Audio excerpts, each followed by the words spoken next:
మా మల్లనను ఒక పని మీద దోల్నా ఇంత దాకా జాడలేడు ఏడా బాతకాన్ని కొడుతున్నాడో ఏమో ఈ ముసలోడు గదెందు ముల్లె గదులుతుందేంది అమ్మా అయ్యా రామా బాంచం తండ్రి అగో ఇవి మా మల్లన్న మాటలు అంటే ఆడున్నది మల్లన్న మల్లన్న మల్లన్న ఏమైంది నీకు అట్లా ములుగుతున్నావు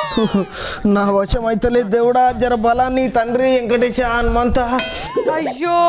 ఏమైంది మల్లన్న నీకు గంతగానం వణకబడితివి సలిజరం గిట్ల వచ్చిందా ఏంది ఏ పిల్ల నాకు జ్వరం వచ్చుడంటే ప్రళయం పుట్టినట్టే నా బలం గురించి నీకేమెరక అగో ఓ దిక్కు గజ గజ గజమని వణుక్కుంటేనే ఏతులు కొడుతున్నావేందో నేనెందుకు వణుకుతున్నా తెలియక నువ్వు అట్లా అంటున్నావు ఎందుకు వణుకుతున్నావు మరి జరా కళ్ళు నెత్తి మీద పెట్టి చూడు ఎరకైతుంది నీ అవ్వాయి సలిలో ఎట్లా కూర్చుంటారో ఏమో ఏసీల కింద నీ కటకినా వాడెత్తు ఏసీ కింద ఊకొని వణుకుతున్నావు అప్పటి సంది నేను ఇంకా రోగమేమో నచ్చిందేమో అని భయపడసస్తి కదా ఈడ నవ్వినావు గంతి పాస్ పనులు ఎల్లబెట్టి ఏం పిల్ల మాటలు ఎక్కువ అవుతున్నాయి మరి లేకుంటే ఏంది ఆ అడ్డమైన ఏసీ కింద కూర్చున్నాడు ఎందుకు ఆ తిరగ వణుకుడు ఎందుకు ఎందుకంటే నాకు రైతు బజార్లో పని ఉంటది కాబట్టి ఏం తలకాగిన పాడైందా ఏంది నీది ఒక్క ముచ్చట కూడా ఎగురంగా చెప్పావు కదా జర్రాగు దీని ఘోరంగా అలా కుతికెల మాట కుతికెళ్ళని ఆగిపోతుంది ఇక చెప్పు పిల్ల ఏం సంగతి ఇక చెప్పు నేను కాదు నువ్వు చెప్పు మన కేసీఆర్ సారు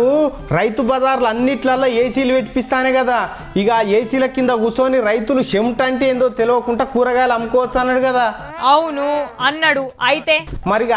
ఐతారం పోయి నేను మా పొలంలో అన్న కూరగాయలు రైతు బజార్లు అమ్ముకొస్తా నీకు ఎరికే కదా ఏరికే మరి రేపు పొద్దుగాల నేను రైతు బజార్ల కూరగాయలు ఎత్తుకొని పోతా ఆడ చల్లటి చలి తలగదా నాకు ఏసీ